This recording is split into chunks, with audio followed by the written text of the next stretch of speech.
Speech ya Mheshimiwa Rais jana imeweka very clear kuwa hatuhitaji watu walioharibu katika nchi zao kuja kwetu kuharibu.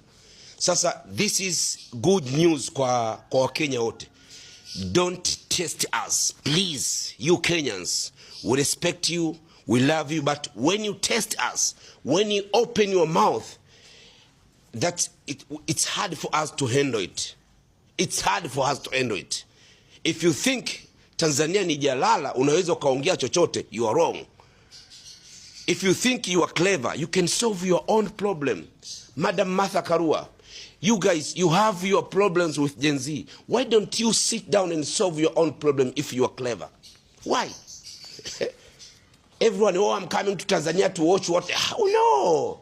Mind your own business, please. Mind your own business. We have our own business. Sisi tunajua jinsi gani ya kuhandle our problems. Na tunao wazee. We have our elders over here. We have Mzee Kikwete, we have Mama Anna Mkapa, we have Mama Maria, we have our own.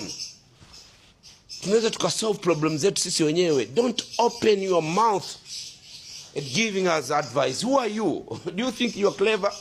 Tanzania, we are leading East Africa. We are leading. Hapa ni kuambieni, sisi we love each other.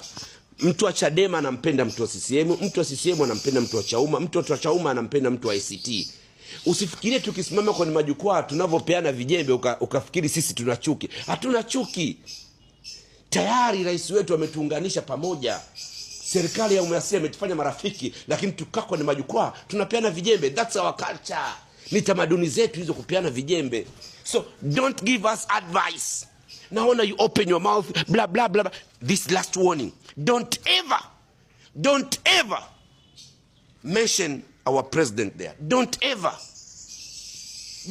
and don't test us. We know how to handle our problem. If you touch us, you Kenyans, you'll be in bad situation. Tunao watu wenu hapa, they are beggars there at Kariakoo. Tunao watu wenu hapa, wapo hapo Mburahati, they are wanaomba. Lakini we handle them like brothers. Sasa don't test us. Msifanye tuwarudishe. Msifanye tuwafate tuwasengenye. Don't ever respect. Put some respect to our government. Put some respect to our country. This is Tanzania. We know how to handle our stuff. Baba wa taifa alitengenezea misingi ya kusolve matatizo yetu sisi wenyewe. We know how to handle our problems. Ulishasikia siku Tanzania tumerushana mabomu? Ulishasikia siku Tanzania tumeuana? Because we know how to handle our problem. Sisi tulilelewa kimaadili, sio kama nyinyi wa Kenya. Mnafungua midomo yenu ovyo ovyo tu. Put some respect.